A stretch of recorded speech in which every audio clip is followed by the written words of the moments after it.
मला असं वाटतं का भाषा आमचे सगळे मोठ्यांचे पोरं आमदार खासदार अधिकाऱ्यांचे पोरं 10 भाषा शिकतात आणि गरिबांच्या पोराला शिकवण्यासाठी काय अडचण आहे ते त्याचे विषय आहे ना. एखाद्या विद्यार्थ्यांना शिकावं पालकांना शिकावं नाही शिकावं तो त्याचा प्रश्न आहे.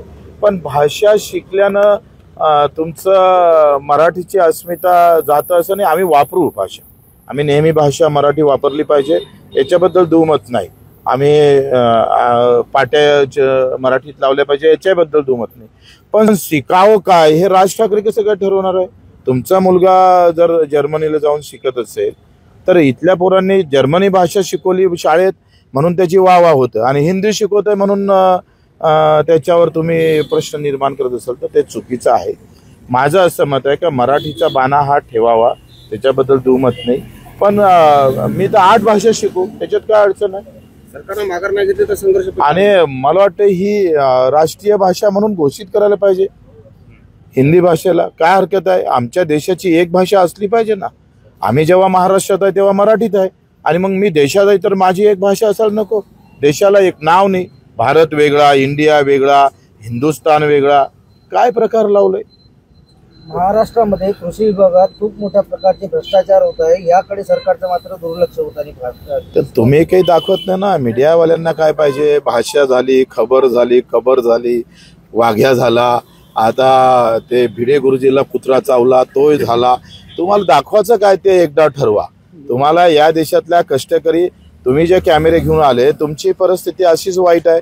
तुम्ही तेच आहे. तुम्हाला जरी उद्या एखादा मोठं ऑपरेशन करतो म्हटलं एखाद्या शाळेत टाकतो म्हटलं तर तुमच्या खिशात पैसे नाही पण तुमच्या मालकाच्या खिशात किती पैसे आहे ते शोधले पाहिजे का नाही. त्याच्या खिशात किती पैसे आहे. तुमच्या या सगळ्या मेहनतीवर कमावतं कोण. आम्ही तेच म्हणतोय का या देशामधली आर्थिक विषमतेवर बोललं पाहिजे ना. इथं जातीभेद संपला धर्मभेद संपला भाषाभेद संपत आहे. खरं तर इथं अर्थभेद आहे आणि आम्ही अर्थभेदाची लढाई लढतोय. त्या बजेटमध्ये तुमच्यासाठी किती ठेवले हो त्या शेतकऱ्यासाठी किती ठेवले मजुरासाठी किती ठेवले या वाहन चालकासाठी किती ठेवले हे प्रश्न मीडियानं कधी उचलतच नाही आणि उचलण्याची ताकदही तुमच्यात नाही. कारण तुमचा मालकच आम्ही सांगतोय आता काय बोलावं त्याच्याबद्दल. हो नाशिकचा घोटाळा झाला बनावट कागदपत्र 17 कोटीचा घोटाळा मात्र त्यातले जे आहेत अजून कर्मचारी निलंबित केले नाही त्यात मोठे अधिकारी आहेत म्हणून सगळं प्रकरण दबण्याचा प्रकार होतो. गुन्हा सुद्धा दाखल झाला. इथे भ्रष्टाचार हा शिष्टाचार केव्हा होतोय तो आपला असन तर शिष्टाचार आणि आपला नसन तर तो गुन्हेगार आहे. तो भाजपचा जर निघाला तर काय होणार त्याच्यावर. तो अधिकारी जर भाजपचा एखादा जवळचा माणूस निघाला काही कारवाई होऊ शकते या देशामध्ये. फक्त छत्रपतीचं नाव घ्यायचं. तुम्ही एक सांगा का एसाजी कंतनं सांगितलं होतं का त्यांच्या मामावर नातेकांवर सजा सुनावल्या गेली होती 2 हात कलंकराचे आणि एसाजीनं शिवाजी महाराजांना सांगितलं का माझी या स्वराज्यात असणारी एकंदरीत मेहनत एकंदरीत निष्ठा आणि मी केलेलं काम घेऊन त्यांना ते सजा माफ करा. पण छत्रपतीनं 2 पाय आधी तोडायला लावले चौरंगा करायला लावला.